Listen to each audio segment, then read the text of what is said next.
Merci de nous recevoir chez vous. Vous êtes sur Radio Djena et c'est l'heure de l'émission Djena Sport de tous les mercredis. Nous évoquons les 13e Jeux africains Accra 2023, les chances de médaille du Togo. À ce rendez-vous, on en parle. Nous faisons également le bilan des championnats nationaux pour le compte de la première phase.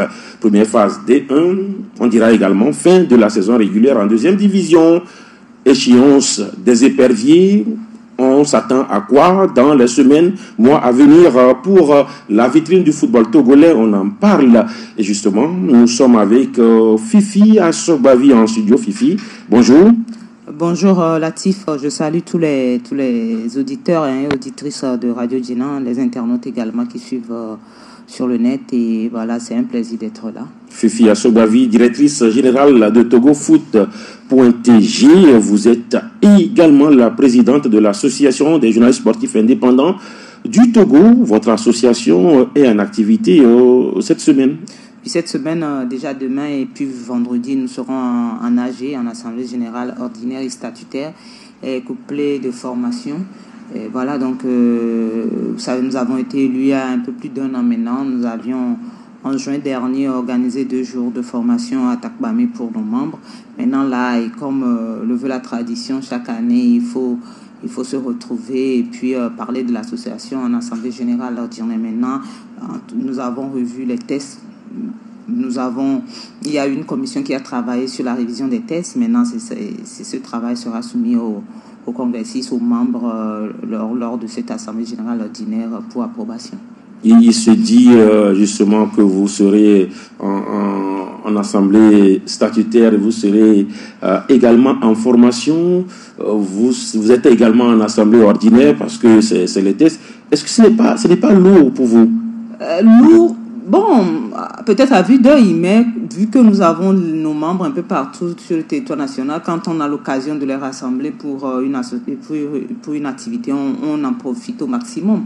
Et parce qu'il faut dire, il faut les déplacer, c'est de l'argent. Et nous savons qu'aujourd'hui, les accompagnements, les sponsoring sont très très rares. Et donc, quand nous avons l'occasion de rassembler un peu de fonds pour des activités, nous en profitons pour organiser soit l'Assemblée Générale et puis essayer d'organiser une formation, puisque nous avons, lors de la prise de fonction, nous avons dit que nous voulons outiller nos membres.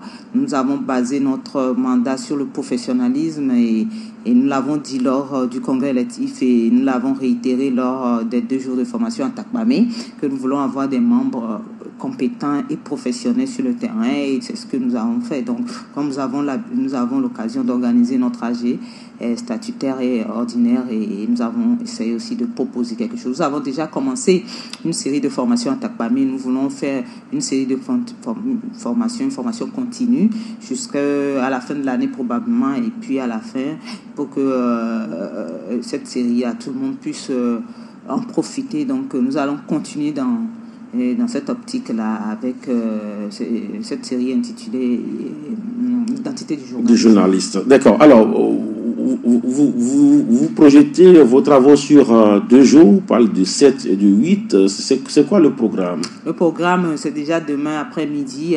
Nous serons en AG, statutaire et ordinaire. Nous allons présenter le bilan de la première année de notre mandat sur le plan social, sur le plan financier également, et puis comme je le disais tantôt, à la prise de fonction, nous avons mis en place un comité ou une commission de révision des tests cette commission a travaillé et a proposé quelques changements au niveau de nos tests, et nous allons soumettre également ça pour l'approbation des membres, et voilà, c'est ce que nous allons faire le jeudi après-midi, et puis le vendredi dans la matinée nous aurons notre module, comme je l'ai dit, de formation, et pendant à peu près 3 heures de temps, et nos membres seront encore une fois outillés, et après ce sera vers 14h-15h nous allons terminer ces 2 jours d'activité.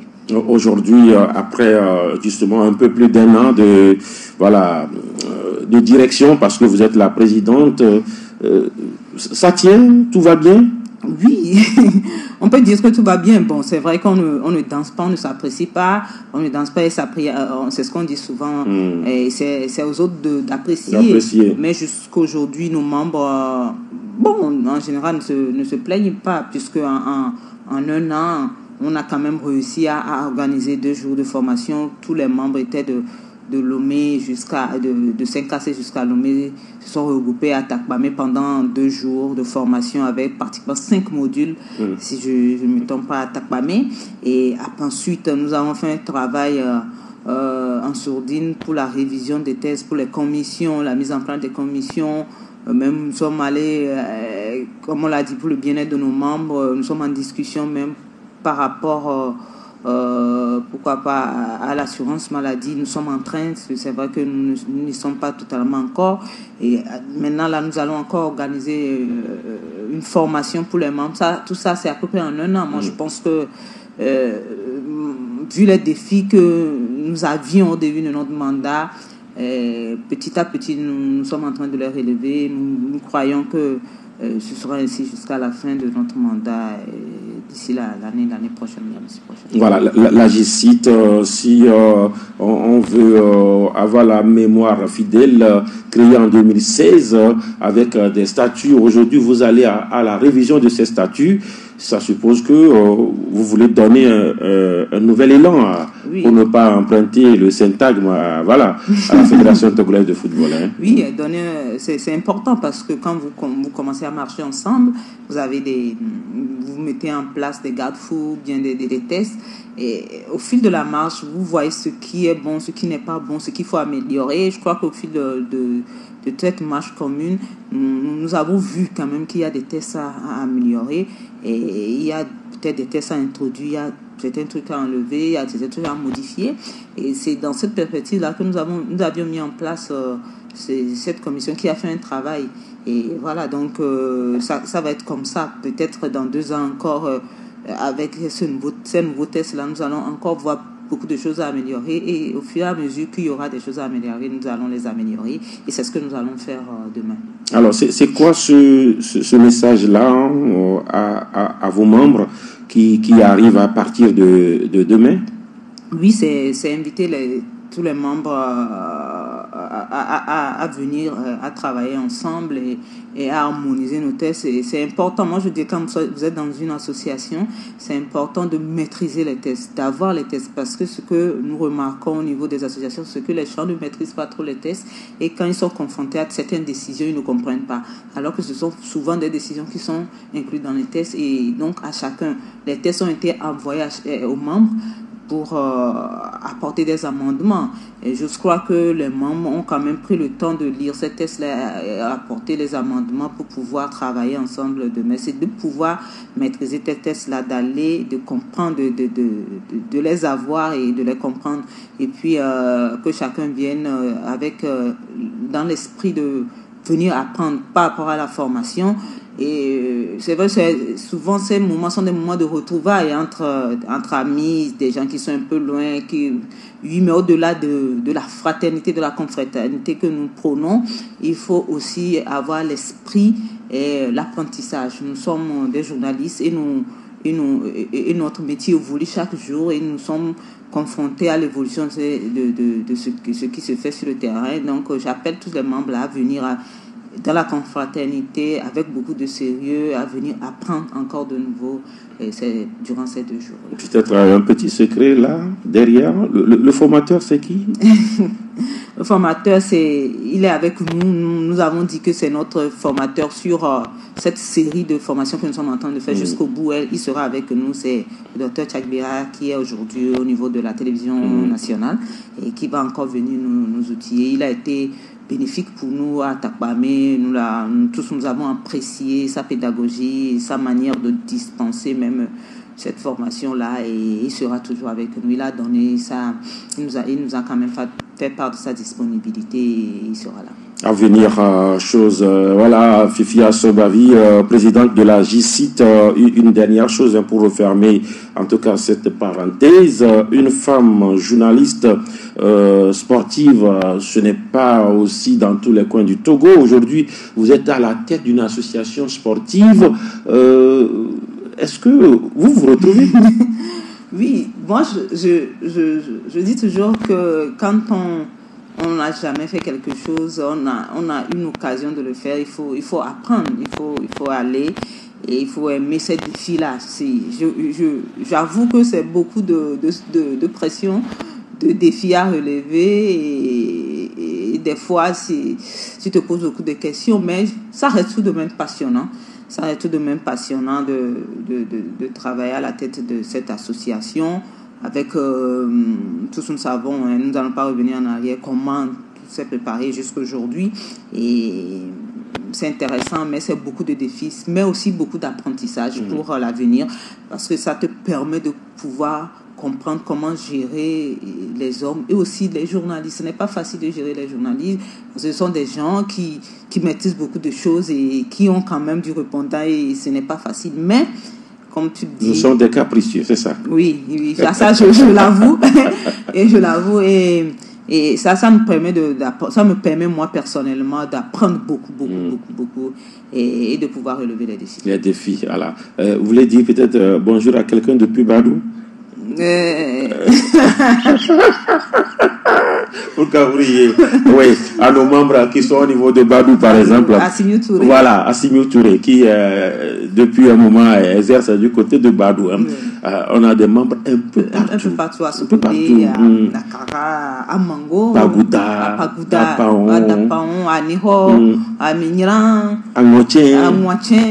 Voilà, qui seront tous là. Maintenant, Lomé également. Et voilà, donc, qui seront tous là à partir de demain. C'est bien de pouvoir travailler comme cela, de pouvoir gérer une association comme ça, avec des membres un peu partout. Il faut qu'on l'a toujours dit, il faut que les membres de l'intérieur, nos confrères qui exercent également à l'intérieur, se sentent aussi en famille.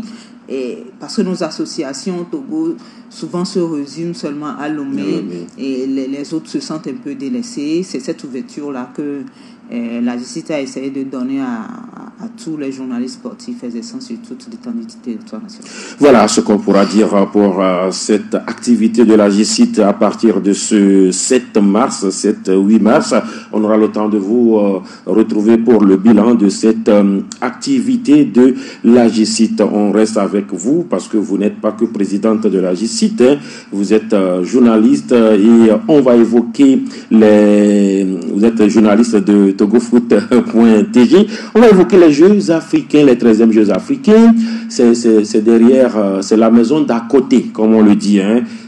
Voilà, je ne vais pas dire Casablanca. Hein. C'est-à-dire, il y a un autre nom là, maison d'à côté. Il y a un autre nom que j'aurais pu, voilà. La fenêtre s'ouvre sur Accra, c'est le Togo. Ce sont 10 athlètes pour 10 disciplines. Est-ce que nous sommes dans la gamme, étant un pays frontalier? On dit athlètes pour 10 disciplines, mais il faut reconnaître qu'il y a aussi des disciplines comme le handball, je pense. Oui, le hand est bien là. Il nécessite plus d'athlètes. Et c'est une discipline de groupe, hein, on peut le dire ainsi. Sport collectif. De sport collectif, voilà. Et donc ça peut faire gonfler aussi le nombre. Oui. Non, mais je pense qu'on... Il y a le beach volley, également. Il y a le badminton, voilà. C'est des sports collectifs. Des sports collectifs. Mais donc, dans les sports individuellement, nous ne sommes pas... Je pense qu'on aurait pu mieux faire. On aurait pu aller à 100 peut-être, pourquoi pas. C'est Accra, quoi. C'est Accra, permettre à beaucoup plus d'athlètes dans les sports individuels d'y participer aussi. Mais bon...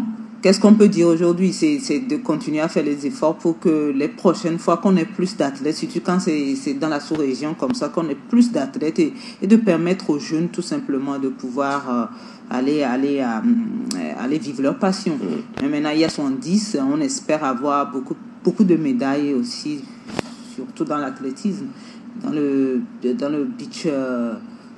beach volley et pourquoi pas au niveau du handball également et surtout dans l'athlétisme parce que depuis quelques années ou bien quelques mois depuis la prise de fonction de Madame Dogo, on voit quand même plus d'envie de travailler au niveau de l'athlétisme et je crois que nous aurons quand même quelques médailles dans cette... Vous avez parlé du nombre, justement, je me souviens encore en 2018, voilà, le Togo était au tournoi de la solidarité à Porto Novo avec 33 athlètes, 33 pour l'athlétisme seulement. Maintenant, c'est Accra. C'est vrai qu'on parle des minimums, il faut un certain niveau, mais comme vous l'avez dit, le Togo aurait pu gonfler l'effectif, amener un peu plus de... Mais là, au niveau des athlètes, ça fait 12 athlètes retenus. Il y a le sprint, il y a forcément les lancers, il y a le saut. Des espoirs de médailles, Fifi? Oui, comme je le disais tantôt, au niveau de l'athlétisme, moi je crois fortement qu'on a quand même des espoirs de médailles et que nos athlètes se donneront à fond pour pouvoir engager quelques médailles. Pourquoi pas? Je l'espère. Le Togo avec Nayo, Médard sur le 100, le 200. Et le Togo également qui va compter avec Naomi à Kakpo sur le 100 mètres haies. Et le Togo... Elle a l'occasion de se racheter. Bon, c'est vrai qu'à Lomé, dernièrement, on l'attendait plus. Elle a quand même fait ce qu'il fallait. Elle était deuxième, mais on attendait l'or quand même. On attendait l'or maintenant. Aux Jeux africains, ce serait pas facile. Les Jeux africains, c'est un peu corsé. C'est un peu corsé. À Salomé, c'était la CEDEAO. C'était la CEDEAO, ce serait un peu corsé, mais pour moi, elle doit se battre, elle doit aller. On veut la voir en finale et pourquoi pas une médaille avant les Jeux Olympiques. Puisque si elle doit participer aux Jeux Olympiques, il faut qu'elle s'entraîne et qu'on voit déjà ce qui se fait ici. Et on espère vivement qu'elle ira très loin. Ouais, Naomi, qui n'était pas au meilleur de son niveau quand elle arrivait à Lomé. Elle revenait, en tout cas, elle reprenait. Mais là, ce sont les espoirs de médaille. Mais l'autre espoir, véritable espoir de médaille, c'est aussi Tchalim et Souna, Mondom, avec le poids, le lancer de poids et le lancer de disque. Parce que l'homme est déjà médaillé aux Jeux africains, médaillé d'argent. Peut-être que le public attend du mieux par rapport aux policiers togolais. Oui, c'est ça, c'est... Tu représentes un pays et que tu as déjà fait quelques... en terminant en deuxième... à Brazzaville. À Brazzaville, on attend que tu performes davantage, et surtout que c'est tout près de nous ici. Et il doit tout donner, il doit aller au tréfonds de lui-même chercher et puis nous ramener une médaille. Pourquoi pas l'or? Et on espère en tout cas le voir au maximum de sa forme. Edwige Apedo connaît mieux l'athlète. Au moment où l'athlète gagnait en argent, Edwige était au cœur du CNO Togo. Tchalim Essounamodom qui qui porte, d'ailleurs c'est le porte-drapeau du Togo. Ce sont les chances de médaille du Togo. Mais je pense que si l'athlète a gardé son travail, les entraînements, les séances et tout, ce sont réellement les chances parce que il a eu à remporter déjà des médailles sur des compétitions au plan africain. Maintenant, parfois au lancer de poids et tout, c'est lui que la fédération togolaise d'athlétisme met au devant de la scène. Aujourd'hui, pour les Jeux africains, c'est lui qui est le porte-drapeau, ce qui veut dire qu'il a gardé ses performances et s'il se réveille bien, parce que vous pouvez vous entraîner comme chaque jour, à tout moment, mais il faut que le jour de la compétition, vous soyez au top de votre forme et puis pour pouvoir lancer correctement ce que vous avez à faire. Et je pense que s'il est au top de sa forme le jour de la compétition, le Togo a des chances d'avoir des médailles à ce niveau. Lancer de poids, lancer de disque. De disque et de poids. Voilà, il y a la jeune Isaka Faïza qui fait le saut et le triple saut au jeu de la francophonie, 4e. Elle était double médaillée d'or au Togo, au tournoi de la région 2.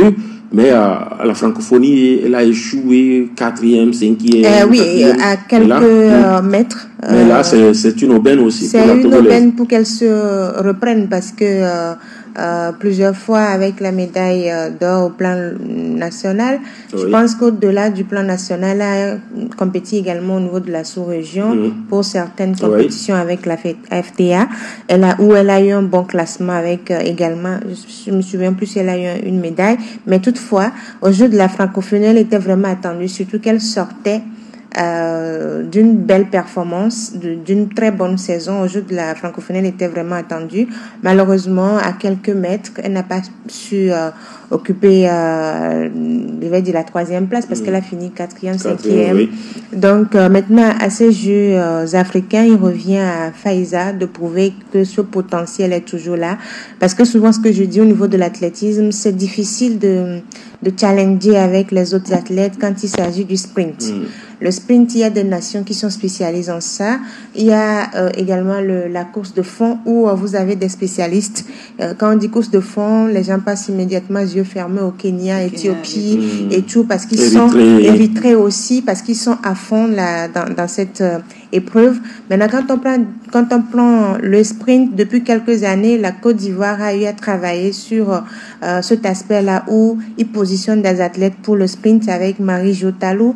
Il y a du côté des garçons, des hommes aussi. Maintenant, au niveau du Togo, Arthur Cissé, voilà, le jeune qui est arrivé après. Maintenant, au niveau du Togo, moi je dis souvent, il faut miser également sur des épreuves et préparer à fond ces athlètes-là qui peuvent également, à l'instar du saut en longueur, du triple saut, du lancer de disque et du lancer de poids. Issaka qui est désormais à Dakar. Sauf que Dakar n'est pas aussi un centre spécialisé pour...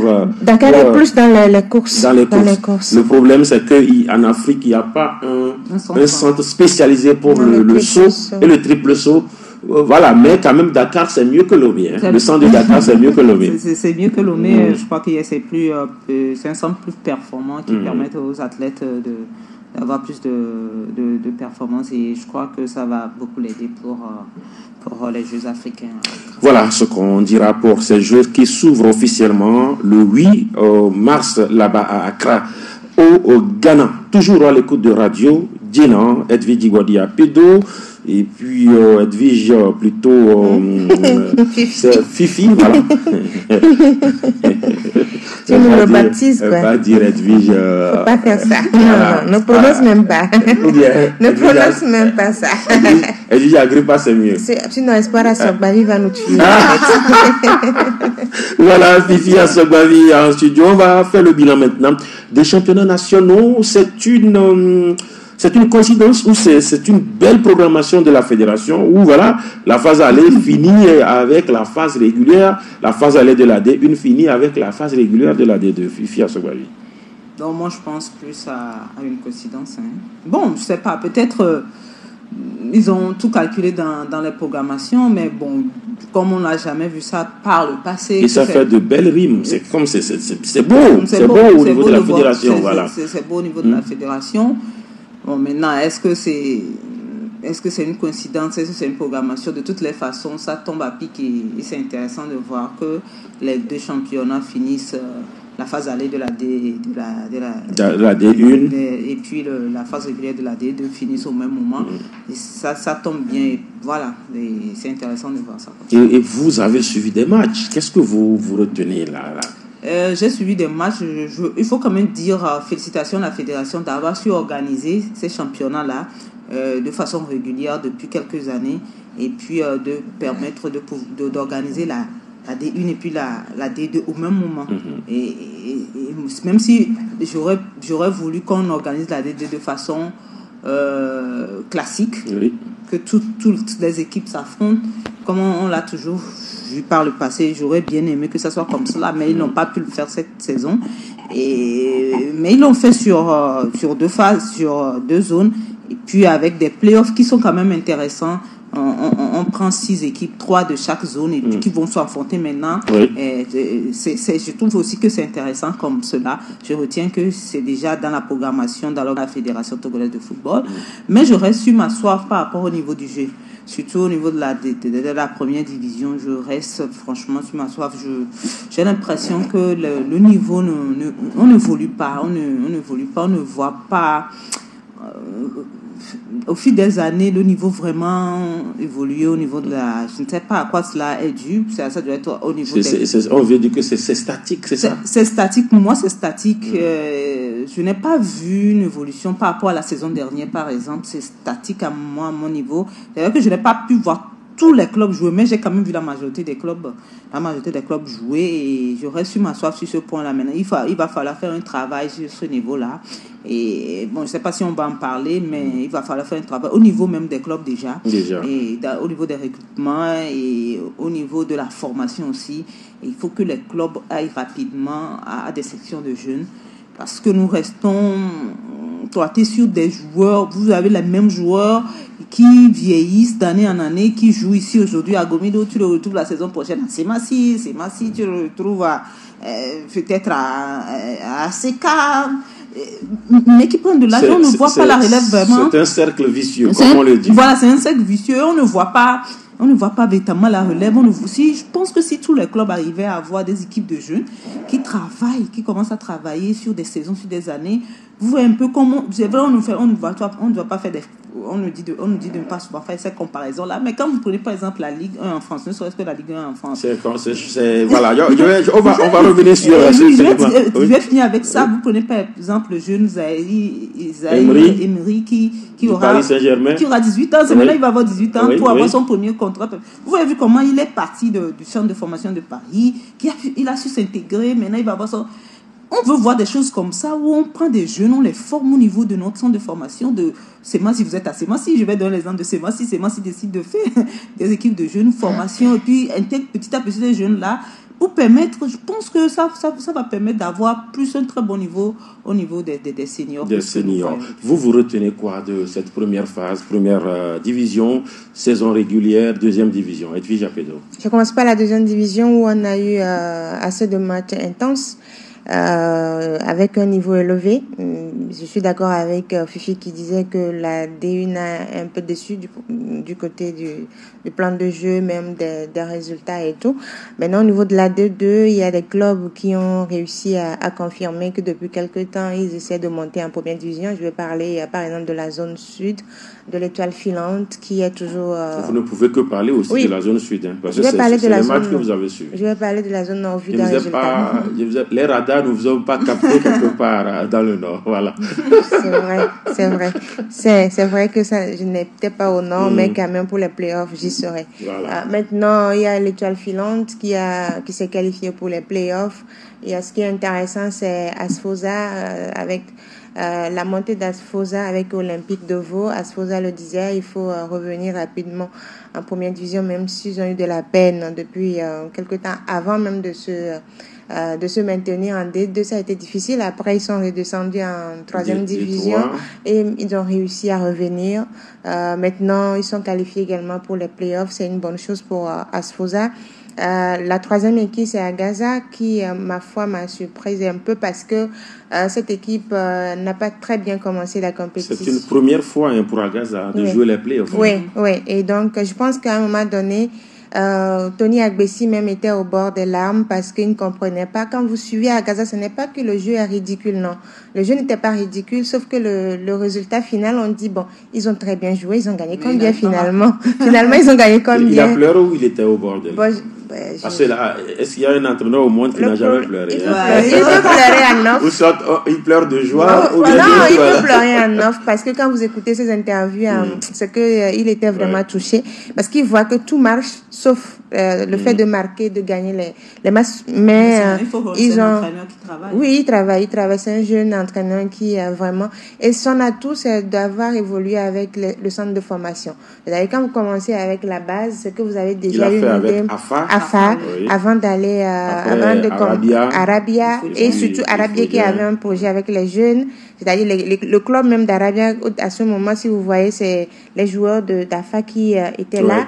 Maintenant après il est parti avant d'aller à Tambo, c'est-à-dire qu'il a eu ce parcours et puis il a appris aussi. Donc Agaza aussi nous a suivi parce qu'ils se sont réveillés, ils ont pu décrocher ce ticket pour les playoffs. Il y a eu des tremblements, à un moment donné. Voilà.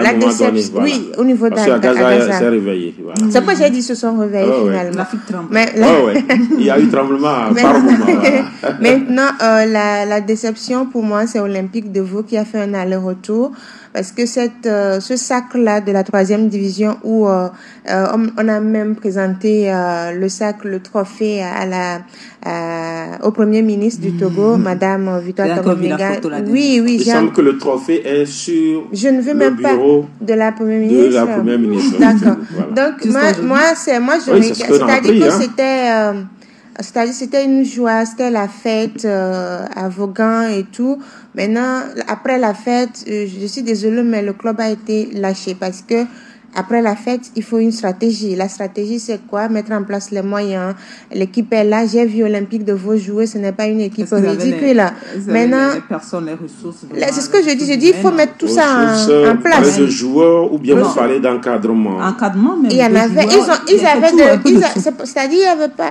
Il y a un encadrement. Ils ont Victor Dogbé. Non, moi, son excellence. Elle peut sortir de l'argent, hein. Vu non. En fait, ce qui s'est passé, ce que moi je suis en train de ressortir, c'est que le club a été lâché. Vous avez à un moment donné par ceux qui doivent financer le club. À un moment donné, le club avait besoin de moyens. Il y a même donc Victor Dogbé a lâché le club. Non, ce n'est pas elle seule, non. Il y a le cadre de la localité. C'est ce que je voulais dire. C'est-à-dire, après la fête, normalement, on doit mettre en place une stratégie pour faire maintenir le club. Maintenant, finalement, ça n'a pas été le cas. Et ils se reconnaissent. Et finalement, le club se retrouve en détroit. C'est décevant. C'est une très grosse déception. Non, c'est une déception pour Olympique. Champion de la Détroit. Avec la manière. Avec la manière. Je me rappelle, ils ont même battu Asfosa. C'est Asfosa à Blogamé. C'était le match du sacre. Du sacre et finir comme ça et puis venir en deuxième division avec. Ce n'est même pas qu'ils sont sortis par la grande porte. Hein. C'est qu'ils sont sortis par la fenêtre carrément puisque durant tout leur parcours, ils n'ont jamais inquiété, ils n'ont jamais été menaçants, ils n'ont jamais titillé l'euro pour qu'on dise que non, il y a eu un problème. Vous voyez, c'est le problème qui arrive souvent. Est-ce que ce sont des gens qui sont passionnés réellement du football? Dans une localité, on récupère parfois des victoires pour... sur le plan politique, rapidement, on récupère des victoires, mais à la longue, quand on n'a pas ça dans le sang, quand on n'est pas passionné, on se fatigue rapidement. Je me dis, est-ce que c'est ce qui s'est passé? Parce que au niveau de Espoir, par exemple, de Thierry, on a vu un peu ça aussi, où on a récupéré des victoires, les gens sont venus, sont repartis. Aujourd'hui, ça va beaucoup mieux pour Espoir de Zior. Ils sont revenus à de meilleurs sentiments. Est-ce que c'est pas ce qui s'est passé un peu au niveau de Olympique de Vaud. Et c'est regrettable, vraiment. Très regrettable. Parce que c'est facile de... Bon, c'est pas facile de monter aussi, mais voilà. C'est facile de descendre. Revenir, c'est encore plus compliqué. Ils vont mettre encore... c'est compliqué. Vous voyez un peu comment on vient en 3e division. C'est compliqué. Hein. C'est compliqué. Maintenant, mon autre déception, c'est au nord avec Sarah de Bafilo, qui a été toujours, excusez-moi, le champion de la 2e division. Je vais pas, si je dis champion, vous comprenez, c'est-à-dire Sarah était toujours en 2e. C'est leur jardin, en fait. Sarah peut tout faire, mais Sarah reste en 2e division. Malheureusement, cette fois-ci, Sarah va en 3e division. Voilà, puisqu'ils ne sont pas d'accord qu'on dise qu'ils retournent. Sarah va en 3e, parce qu'ils sont remontés il y a longtemps. Il y a longtemps, maintenant, Sarah retourne ou bien, non, ils ne retournent pas. Ils disent qu'ils ne retournent pas. Depuis plus de 30 ans, c'est comme on va dire Paris Saint-Germain qui retourne par exemple en Ligue 2. Paris Saint-Germain n'a jamais fait. Donc malheureusement c'est la déception parce que c'est pas ce qui s'est passé au niveau de Sarah, mais retrouver Sarah en 3e division, c'est voir le club phare de Bafilo disparaître en alors fait. qu'il y a une saison ils étaient en 1e division. Ouais. Il y a une saison ils étaient en 1e division. La saison dernière ils étaient en 1e division. Et là une saison après ils sont vous chutez de l'arbre et puis vous vous retrouvez dans le puits. C'est le flop. C'est ça. En fait. Malheureusement. Et là, les qualifiés, les tops sont là. Arsenal de Cara Sud qui vient. C'est un peu comme Asfosa. Hein. C'est la surprise. Ou bien c'est l'autre ange de Montien. Souvenez-vous des anges de Eric Gagou, de la D3 ou bien de la D2 à la D1 et champion du Togo en même temps. Oui, je me rappelle une certaine année. Mais félicitations quand même à cette équipe d'Arsenal, qui vient et puis qui se qualifie pour les Les playoffs, c'est un autre championnat. C'est un autre championnat qui commence. C'est 6 équipes qui vont s'affronter. Ce n'est pas un autre championnat de 10 journées. Oui, donc, ce n'est pas les demi-finales et puis la finale. C'est 6 équipes qui vont s'affronter. C'est un championnat plein. C'est un championnat plein. C'est 10 matchs. 10 matchs. Par équipe et ce ne sera pas facile. C'est maintenant là on va voir véritablement si les clubs sont prêts à aller jusqu'au bout. Mais moi, je veux ajouter un club. Oui. ACNOU. Oui, le CDF. ACNOU. On parlait tout à l'heure de la formation des jeunes. ACNOU a une équipe très très jeune. Et aujourd'hui, ACNOU, sur 2 saisons, on a vu la saison dernière, ACNOU, qui a dérangé les grands et qui n'a pas pu se qualifier pour les playoffs. Et cette année, ils sont là. Ils sont là, ils ont réussi. Vous avez vu, ils jouent, ils marquent beaucoup. Et vous savez en même temps que c'est une équipe jeune parce qu'ils prennent beaucoup de buts aussi, mais ils en marquent à chaque fois. Et c'est intéressant de voir cette équipe. Et on risque d'avoir le Metz du Togo ou l'Ajax du Togo. C'est une équipe de formation. Et puis, je veux vous dire quelque chose. Vous savez que ACNOU, c'est quand même un peu FSA. Et puis, ils ont même fait une assemblée. C'est bien FSA. FSA monte également en 3e division. Oui, c'est ce que j'ai dit. C'est bien FSA. C'est bien FSA. En fait, aujourd'hui, ce parcours d'ACNOU nous fait comprendre que si on mise sur la formation, on réussit à la fin. Et même le parcours de FSA, parce qu'en championnat intra-ligue, ils se sont qualifiés au niveau de la Ligue Lomé Golf pour la 3e division. Ils sont premiers au niveau de la poule de la Guinée. Voilà. Et donc, ça veut dire que logiquement, ils sont qualifiés pour la 3e division. Et donc, ça veut dire que la formation à la base est importante. Souvent, vous voyez ces clubs jouer, vous dites, les jeunes déroulent. Et j'ai discuté avec un acteur une fois, il me dit, j'ai suivi le match d'ACNOU, les vieux, les tamés, quoi. Like, sur le terrain. Techniquement, ils étaient au point. C'est-à-dire que les adversaires s'énervent. Parce que c'est embêtant. Et je dis non, ce n'est pas de l'embêtement. C'est le travail à la base. Le jeune, on lui a montré comment se positionner face à telle équipe. Cette équipe-là a pour habitude de jouer seulement en défense. C'est-à-dire que c'est une équipe défensive. Comment vous pouvez jouer face à cette équipe pour gagner? On montre cela aux jeunes. Donc, vous ne pouvez pas vous énerver. Donc, c'est ce qu'aujourd'hui, si on doit avoir un football un peu levé du côté de notre championnat, il faut également miser sur ces jeunes-là qui viennent des centres de formation. Et vous voyez, ils peuvent venir ce qu'ACNOU va faire. Parce qu'ils ont déjà une équipe qui va jouer en 3e division. Une équipe qui va jouer les qui peut monter en 1re division. C'est qu'ils auront des éléments. Oui, ouais. Ils auront des éléments. Parce qu'il y a une équipe qui joue la 3e division. Ils peuvent eux-mêmes faire des amener ces jeunes. C'est-à-dire, c'est comme Fifi signe chose à la maison et elle vient signer aussi au bureau. Voilà, elle signe et puis le courrier vient l'attendre au bureau. Il y a peut-être il y a l'équipe A qui est en 1re division, qui monte, on le souhaite, qui monte peut-être en 1re division. Après ces playoffs, on verra ce qu'ACNOU va montrer. Maintenant, il y aura également l'équipe B qui va jouer la D3. Ah oui, félicitations au président Zizou. C'est lui qui est le président donc et du CDF ACNOU et de FSA. J'espère que les moyens vont toujours les accompagner. Je veux quand même parce que ce qu'ils font c'est très, très intéressant et que les moyens les accompagnent toujours pour pouvoir en tout cas nous faire voir de jeunes joueurs. J'espère qu'ils vont pouvoir garder ces joueurs-là et puis dans 1 ou 2 ans, certains vont partir, monnaie leur talent ailleurs, revenir jouer pour les éperviers. C'est ce que nous... Maintenant, pour la 1re division, pour moi, mon bilan, c'est que le jeu n'était pas top. Fifi l'a dit. Asco de Cara a commencé avec des tâtonnements, mais finalement, ils ont pris leur fauteuil. Gomido de Kwalimé également, qui avait bien commencé en étant à la tête de ce championnat et finalement a relâché, qui a lâché même des points en route.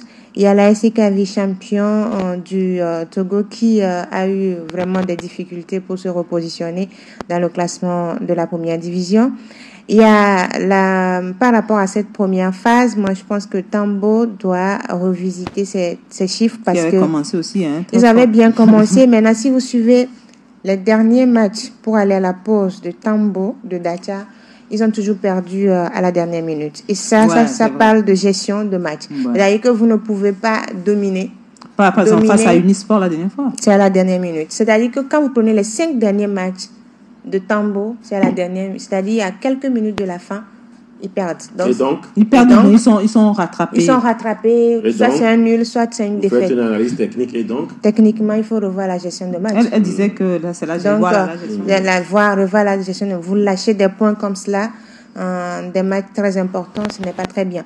Maintenant, il y a Semassi qui est le plus décevant de cette première phase, et j'espère que le club va se remettre en question il y a quelques jours, ou bien même une semaine, deux, pour pouvoir respirer et voir si on peut avoir d'autres joueurs qui vont venir renforcer cette équipe-là, renforcer s'il le faut aussi le staff technique, et discuter au niveau du staff dirigeant, voir ce qu'il faut faire, ne pas faire, parce que ces machines ne doivent pas descendre. On a vu aujourd'hui Sarah, la route qu'a pris Sarah, mais il faudrait pas que ces machines prennent cette route-là.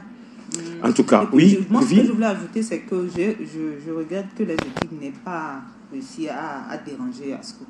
Parce que moi, je voulais voir un championnat, de la résistance, en fait. Voilà, un championnat où les dés ne sont pas bipés d'avance. C'est-à-dire, dès le début, on sait déjà que Asco sera champion. Donc, c'est pourquoi au début, quand Asco avait des problèmes, je me disais, les autres qui vont profiter pour nous montrer un autre championnat cette saison, mais au fil des journées... Bon, il y a une équipe qui s'est déclarée pour challenger Asco, c'est l'AC Barracuda, mais ils ont fait du bruit pour l'instant. Pour l'instant, petit à petit, Asco est en train de reprendre la suprématie, et aujourd'hui, Asco est premier. Parce que, avec 6 points d'avance ils ont redynamisé leur équipe, oui. Ils ont amené de jeunes, eux aussi quand même un peu de jeunes joueurs actuellement.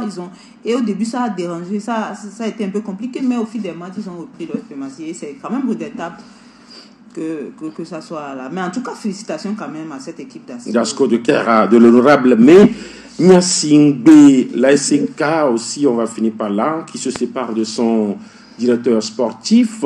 Le projet est revu, parce que l'ASK aussi est dans un projet, oui. Mais qui se sépare de son directeur sportif. Ils avaient lancé un truc entre-temps, non? Un appel à candidature pour le recrutement d'un directeur sportif. Si je me trompe bien, c'était pas... Le projet est changé ou peut-être c'est dans le même... On n'est pas dans les secrets de Dieu, mais ce que moi je dis, si vous avez un projet, vous visez peut-être un niveau et que vous vous rendez compte que le directeur sportif actuel ne répond pas à ces critères, oui, c'est Mani Sapoul. Oui, mais vous pouvez vous séparer de la personne, parce qu'aujourd'hui, le directeur sportif, c'est lui qui définit tout ce qui est club, tout ce qui est jeu, tout ce qui est, joueur à acheter ou pas, à relâcher, parce que lui, il voit, parce que par rapport à la philosophie du club, le directeur sportif est au cœur de tout, et donc si ce projet dont vous parlez, peut-être qu'ils ont essayé avec lui et que ça n'a pas vraiment, ce n'est pas ce qu'ils veulent, ils peuvent changer. C'est comme aujourd'hui le directeur technique national de la fédération qui est en renouvellement. Moi je me disais, est-ce que Mani Sapoul était bien armé pour ce poste? Moi je pense que à ce poste, parce qu'il finissait. À ce poste, oui, il a fini de jouer et il est à la arrivé. La transition a été directe. Voilà. Oui, en fait, moi j'aurais aimé qu'il soit plus dans la peau de manager que de directeur sportif. Le directeur sportif, c'est une formation qu'on suit. C'est pratiquement comme... Mais c'est des jeux de mots. Ailleurs, le manager, c'est aussi le directeur sportif. Non, ici, soit vous avez le manager... Vous n'avez pas de directeur sportif, soit vous avez le directeur sportif. Aujourd'hui, dans le système qu'on a actuellement au Togo, quand on va, le manager n'est pas le directeur sportif. Vous parlez des autres pays et tout ça. Maintenant, moi, j'aurais préféré le voir dans cela que dans le pratiquement avoir le même parcours qu'un entraîneur. Pratiquement le même parcours qu'un entraîneur. Et il doit apporter. Maintenant, je pense que l'inquiétude de Fifi est vraiment réelle parce que il a fini, en même temps il a pris ce poste-là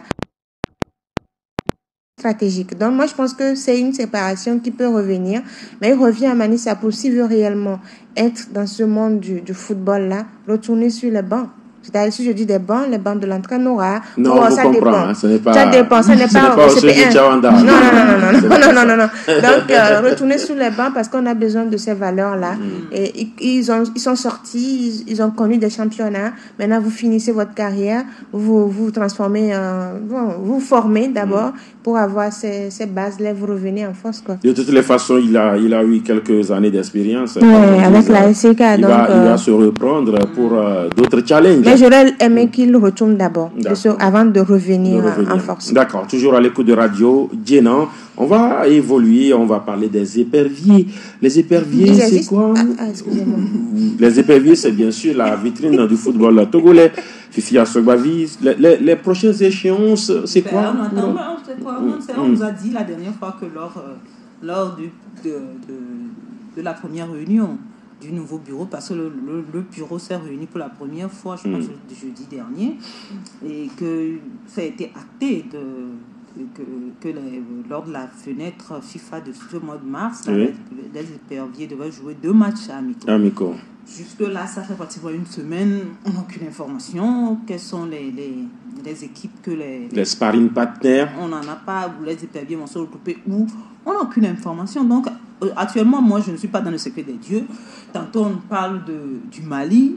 Tantôt, on parle, la dernière fois, je disais encore, on parlait du Niger, de la Libye. Mais officiellement, on n'a aucune information. Et moi, ça me dérange un peu. Parce que quand vous voyez autour de nous ceux qui étaient à la CAN, ils sont déjà, nos adversaires là. Par exemple, la Mauritanie a déjà calé ses matchs amicaux. Le Burkina ici, le Bénin même qui n'était pas à la CAN. Comme nous, le Bénin joue le Sénégal et puis le champion d'Afrique. La Côte d'Ivoire. La Côte d'Ivoire et nous. Ça va se jouer en France. En France, à Amiens, selon les informations. Vous voyez, donc, et nous ici, le Burkina aussi a déjà ses adversaires. On n'a aucune information. Moi, ça me dérange un peu et je pense que au niveau de la fédération, au niveau du staff technique, il faut qu'on bouge un peu parce que les Togolais n'ont pas envie de voir encore la CAN 2025 à la télévision. Les gens veulent voir les éperviers voler très haut au Maroc. Alors, vous parliez en l'instant de directeur sportif, de manager pour pouvoir gagner des matchs, négocier des matchs. C'est avant tout la responsabilité de manager. Oui, pour la négociation de match, c'est la responsabilité du manager. Aujourd'hui, c'est Serge Akapo qui est là. Et moi, je suis désolée, on connaît habituellement les fenêtres qui existent pour la CAF comme pour la FIFA. Et on ne doit pas être dans le doute. On doit vraiment connaître nos adversaires. Est-ce qu'on va jouer les matchs amicaux? Si oui, on joue avec qui? Et si on veut jouer ces matchs amicaux, c'est pourquoi on sait qu'il y a les éliminatoires de la Coupe du Monde 2026 qui sont là. On n'a pas encore le tirage de la Coupe d'Afrique des Nations. Maintenant, on connaît les adversaires de ces éliminatoires de la Coupe du Monde. On a déjà joué un match, le Sénégal. Non, deux matchs. On a joué le Sénégal le Soudan. Le Sénégal et le Soudan. On a joué le Soudan en premier. Et puis les deux équipes ont été déjà disputées. Donc maintenant, il faut préparer les autres qui restent. Et pour choisir un adversaire, il doit rentrer dans le système de jeu de ceux que vous avez dans votre groupe d'élimination. Maintenant, est-ce que ce travail a été fait par le manager? Est-ce que la proposition a été faite? Si aujourd'hui on n'a pas encore d'infos, c'est qu'ils sont toujours dans la recherche. Et souvent, c'est ce qui fait qu'on croit comme si on est toujours dans l'impréparation, on attend toujours les derniers moments pour se décider et tout. Et c'est vraiment décevant. Sur 24 dernières... C'est le 26, oui. Nous sommes à 3 semaines et en principe, les convocations doivent déjà...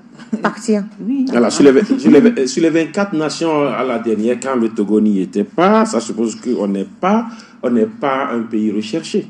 Ça peut expliquer la difficulté d'avoir... Oui, mais tout à l'heure... même si on sait que le Bénin aussi n'y était pas. Ouais, mais le Bénin joue quand même.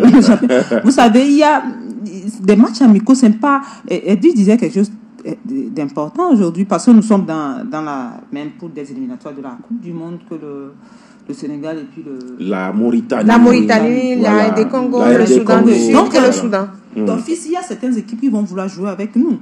Ils vont vouloir jouer avec nous, forcément, parce que nous avons déjà joué contre le Sénégal. Ils ont vu notre match contre le Sénégal. On a fait match nul. Donc, ils doivent vouloir forcément jouer contre nous. On ne peut pas dire que nous ne sommes pas tellement recherchés, qu'on manque d'adversaires. Je ne crois pas du tout. Quand on voit le Niger qui a joué quand même un match amical face au Sénégal avant la CAN, si je ne me trompe pas. Donc, moi, cet argument-là, ça ne tient pas la route. Et il va falloir rapidement. Si la fédération même a parlé de 2 matchs amicaux, ça veut dire qu'ils sont déjà dans les recherches. Et comme vous l'avez dit tout à l'heure, le manager aussi doit pouvoir rechercher. Mais moi, je crois que le manager connaît les fenêtres FIFA et sait que en avril, à partir du 26, il y a quelques jours réservés aux matchs amicaux et qu'un travail doit se faire dans ce sens-là. Maintenant, qu'est-ce qui bloque, qu'est-ce qui ne va pas pour que jusqu'aujourd'hui, alors que le Bénin, par exemple, je crois vendredi, va sortir sa liste, que nous n'ayons même pas encore les noms des adversaires. Il doit y avoir quelque chose. Je ne suis pas, comme je l'ai dit, je ne suis pas vraiment dans le secret pour savoir, mais il doit y avoir quelque chose. Est-ce que c'est par rapport aux conditions des matchs, on n'est pas d'accord sur les conditions des matchs, qu'est-ce qui ne va pas, il va falloir rapidement... Aujourd'hui, oui, Edwige. Le Togo doit comprendre que les nations ont évolué, hein. Le niveau du football a évolué également sur le continent. On a vu à la Coupe d'Afrique des Nations, on est dans une poule où on retrouve une Mauritanie qui a été vraiment top, c'est-à-dire une Mauritanie qui a été sortie en 8e de finale, mais sur une faute d'expérience, avec les honneurs. Voilà. Sinon, ils pouvaient être dérangés en 8e. Une RD Congo qui n'était plus arrivée à ce stade de compétition, mais qui a réussi depuis 9 ans, qui a réussi à s'y qualifier. Et vraiment, on a vu ce qui s'est passé. Le match même de la RD Congo, c'était vraiment, les derniers matchs étaient complexes avec ce qui se passait dans le pays. Il faudrait pas avoir un cœur pour ne pas être sensible en fait. Donc maintenant, il y a le Sénégal qu'on connaît, le Sénégal qui a connu des difficultés à la Coupe d'Afrique des Nations, le Sénégal qui va vouloir redéfinir ses cartes et se remettre en question. Le Soudan a été disputé, maintenant il y a le Soudan du Sud. C'est pourquoi moi je dis, il faudrait pas prendre les équipes comme cela. On se dit non, aujourd'hui tout a changé et on joue 3 nations qui étaient sur en Côte d'Ivoire et on doit faire très attention par rapport à cela. On n'ambitionne pas d'aller à la Coupe du Monde. Non, ce n'est pas seulement viser la Coupe du Monde, mais il faut avoir de belles performances. Est-ce que le climat délétère entre le ministère et la fédération également déteint sur peut-être l'organisation autour des éperviers? Oui, forcément, parce que vous devez savoir que c'est l'État quand même qui sort de l'argent. Et si le ministère, si la fédération par exemple trouve des adversaires et qu'on doit sortir de l'argent pour l'organisation de tout ça, et le ministère, par exemple, l'État dit que nous n'avons pas assez de moyens. C'est un exemple que je donne. Nous n'avons pas assez de moyens. Ce serait compliqué. Alors qu'il faut aller négocier ça. La fédération doit aller négocier ça. Vous voyez que auprès du ministère des Sports, qui à son tour va aller au niveau des finances et aussi faire le lobbying. Le lobbying. Donc, vous voyez un peu dans quelle situation nous nous trouvons. Mais je pense que c'est un travail qui devait commencer depuis. Et il ne faut pas attendre les dernières semaines pour commencer à chercher des adversaires. Et ceux qui ont trouvé des adversaires, même après la CAN directement, il y a certaines équipes qui ont déjà annoncé les matchs à venir, quoi. C'est un travail qui se faisait depuis, et il fallait préparer tout cela, faire ce travail-là en amont depuis. Mais maintenant, quand il y a un problème quelque part entre le ministère, entre la fédération, ce n'est jamais une bonne chose pour notre sport. Pour le sport. Et il faut qu'on place l'intérêt de l'équipe nationale, l'intérêt des Togolais au-dessus de tous nos problèmes-là. Et c'est ce à quoi nous allons inviter les deux entités. Quand deux éléphants se battent, souvent on dit ce sont les lièvres qui en pâtissent. C'est ça. Voilà. Aujourd'hui, on a parlé du cas du CNE du ministère. Aujourd'hui, il faut oublier ces problèmes et puis avancer parce que on est déjà engagé. Si on ne veut pas, ça veut dire qu'on se retire, on prend les sanctions. Tant qu'on est engagé, c'est qu'on doit mettre les choses, on doit se mettre ensemble. On dit, on n'est pas obligé de rire, de sourire, de manger ensemble. Mais on est obligé, si on est dans le même service, de venir travailler. Ensemble.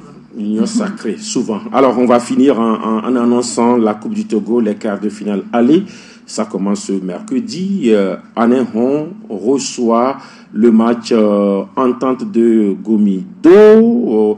Atapame reçoit le match Arsenal de Kara Sud ASOTR. À Sokode, il y aura Bikenti et ASK. Et puis le jeudi, on aura le duel des extrêmes de la D1, Asco Dito. Le chemin le plus court pour aller sur le continent.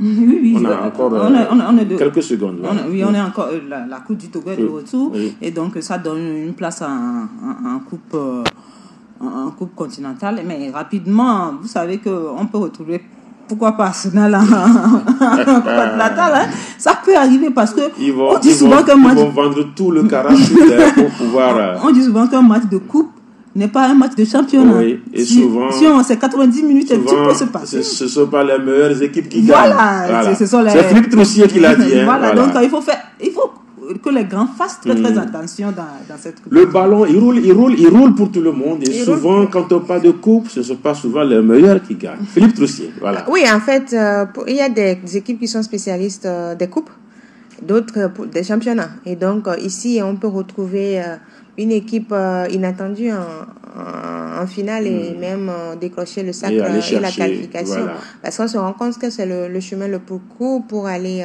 sur le continent. Et si vous voulez aller sur le continent, vous mettez tout en œuvre pour pouvoir réussir. On retrouve par exemple Asco et Arsenal en finale. Supposons que Asco gagne. Oui. Et puis Asco termine également champion. Ça dit que c'est Arsenal qui ira sur le continent. Donc ça peut arriver aussi. Voilà, ça dit que vous le dites si bien, même le finaliste de la Coupe du Togo peut se retrouver sur le continent si Asco gagne le championnat. Voilà, c'est tout simplement, les gens sont prêts à mettre à contribution même la vieille au village pour pouvoir gagner la coupe. On va devoir en rester là, sauf qu'on verra d'ici là si le règlement de compétition sera complété, parce que jusque là personne ne sait combien gagnera le vainqueur de de cette coupe là. On va rester là. Merci à vous, Fifi Assobavi. Merci Edwige Igwadia. Edo B. Voilà. B. Voilà. Sans commentaire. Moi, c'est Latif. On se donne rendez-vous le mercredi prochain. Mais n'oubliez pas le MAC des sports le vendredi à 10h.